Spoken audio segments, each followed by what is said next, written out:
Assalamu alaikum warahmatullahi wabarakatuh. What's going on, guys? It's Daniel. We're back here again today. And once again, we're looking at this question of Qadar.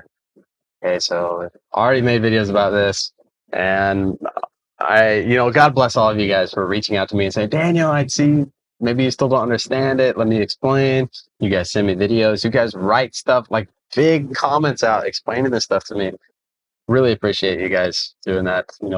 May Allah bless you for doing such a thing, spending your time to make a concept clear to a stranger on the internet. We're not really a stranger though. We're brother. I'm your brother in Islam.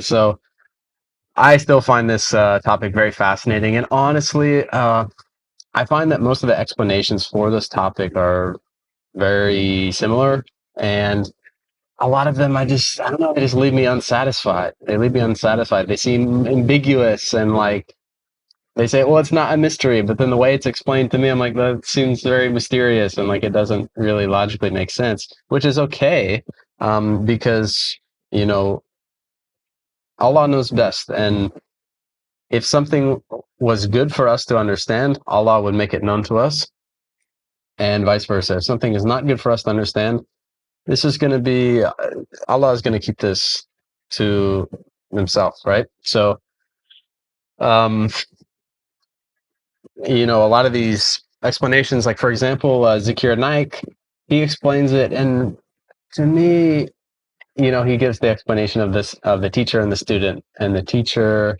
has the students, and the teacher looks at the students and sees which one studies, which one doesn't study, excuse me, which one pays attention in class, all this kind of stuff, right? And then the teacher predicts which student is going to get a good grade, which student is not going to get a good grade. And my issue with that is like that word predict. Like, does God predict? Because I feel like with the word predict, it almost has this connotation that you can be wrong. Like predictions aren't always right. Um, and of course, Allah cannot be wrong. So it's just like uh, I'm not really into that explanation, and uh, my intellect is limited, and this explanation actually is good. I'm not sure, but anyway, that didn't stop me from diving deeper into this topic, and I found this video thanks to a friend of ours in the community here. A brother in Islam sent me this video on Instagram and said, "Hey, watch this. This is an explanation for Qadr." And I remember watching this. This was probably about a month ago, and I thought, wow, this was the best explanation I've seen yet for Qadr. And I think it still is. So I want to share this with you guys. I want to watch this with you guys. And yeah, I can brush up on this. Hopefully you guys can learn something from this.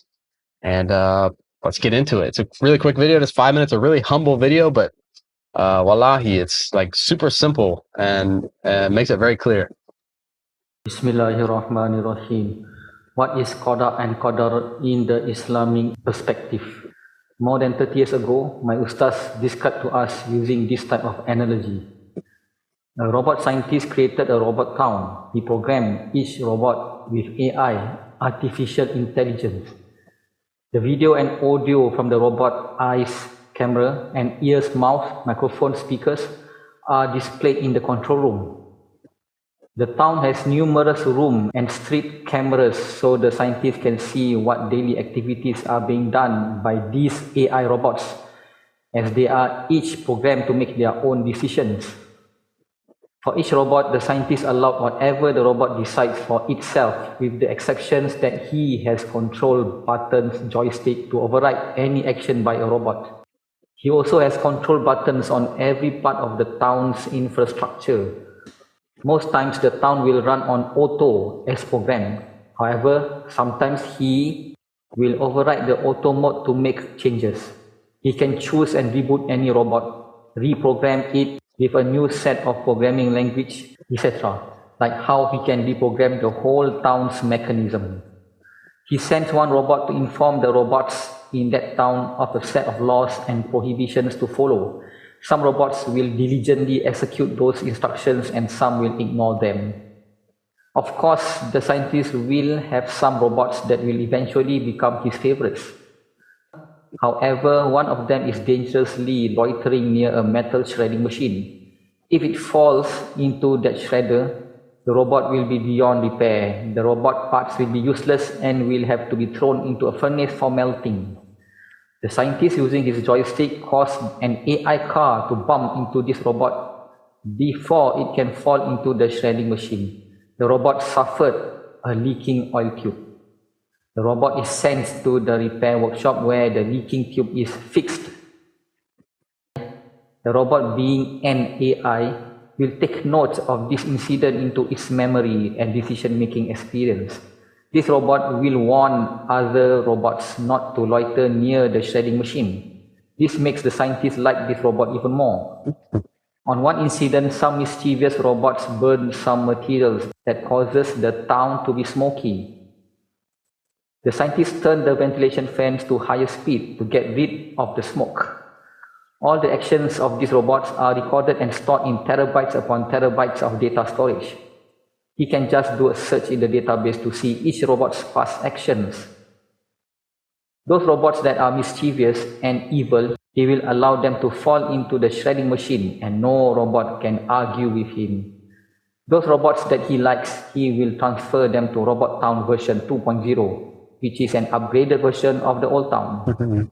In summary of Qadar and Qadar in the Robot Town analogy, it all boils down into this: AI robots created with decision-making capabilities. AI robots can be manually controlled by the scientists.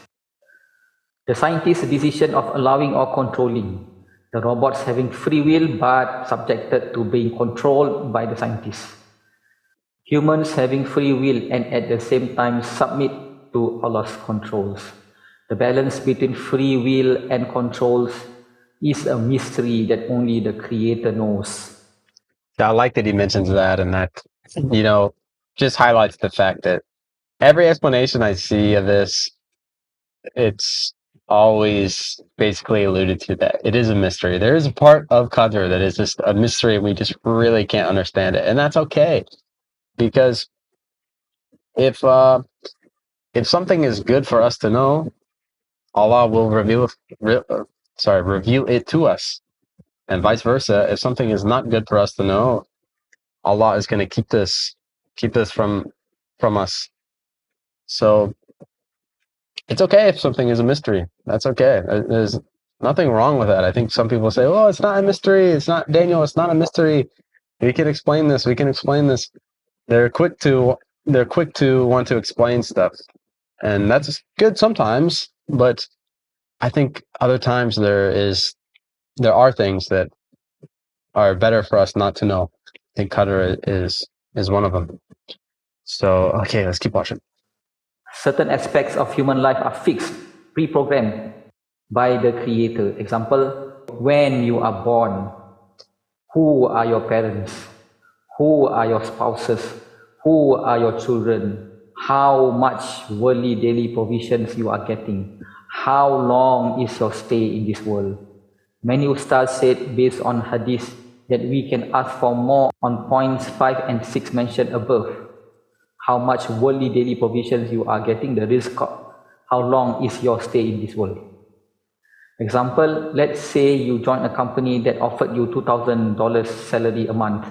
After showing your boss that you are a hard worker and a trustworthy person, you may have the courage to ask your boss for a salary raise more than the $2,000 as fixed by the company initially.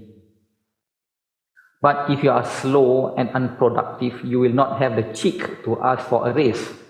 Same thing with our life. If we have worshipped and did many good deeds sincerely for the Master, then we might want to request for more provisions and longer healthy life. Wallahu a'lam. Only Allah knows. I think that is just such a good video. I love it. It's so humble. It's so simple, but it just makes it so clear. It makes it so clear. And for me, I just really like when things are put into a metaphor. That helps me understand things a lot. And I just love a good metaphor. And when I explain things, I tend to explain them in metaphors as well. So God bless the brother that sent me this. Hopefully you guys enjoyed this video, and you got something from it. You got closer to Allah. You can more completely understand the concept of Qadr. And inshallah, brothers and sisters, we will see you in the next one. God bless you. Masalama.